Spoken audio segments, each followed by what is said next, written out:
madaxweynaha dalka Ruushka Vladimir Putin ayaa subaxnimadii Khamiista oo ku beegnayd 24 bisha February sanadkan 2022 waxa uu ku dhawaaqay bilaabashada duulaanka dhan ah dalka Ukraine.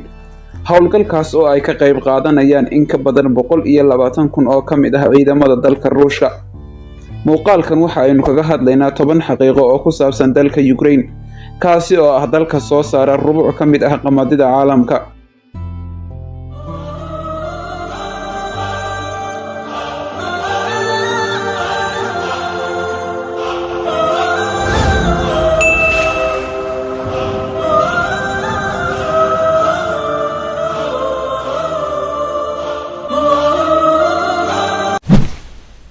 Ukraine waa dal ku yaala bariga qaaradda Yurub. Kadib markii uu burburay midowgii Soviet, dalkan ayaa 24 bishii 8 sanadkii 1991 waxa uu ku dhawaaqay in uu noqday dal madax bannaan.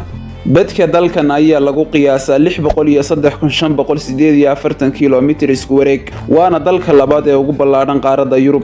Arrinka cajiibka ah ayaa ah in dalkani uu 3 jeer ka ballaaran yahay boqortooyada Ingiriiska. dalkani waxa uu soo hodima la wadaaga 7 dal oo kala ah Belarus, Ruushka, Moldova, Romania, Hungary, Slovakia iyo Poland. dadweynaha dalkan ayaa lagu qiyaasaa 41 milyan iyo 650 kun, kuwaas oo boqolkiiba 67 ka mid ah ay haystaan diinta Kiristaanka, balse muslimiinta dalkan ayaa lagu qiyaasaa tiro ka yar boqolkiiba 2. luqadda rasmiga ah ee dalkan ayaa loo yaqaanaa afka Ukrainian.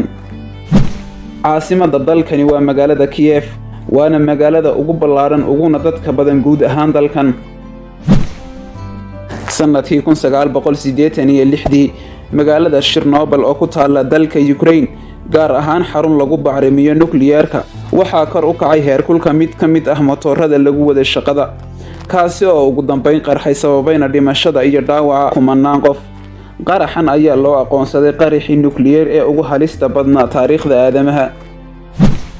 diyaaradda Antonov waa diyaaradda ugu culus caalamka, waxaana culayskeeda lagu sheegaa 710 tan, taasi oo duulimaadkeedii ugu horeysay samaysay 21 Disembar sanadkii 1988.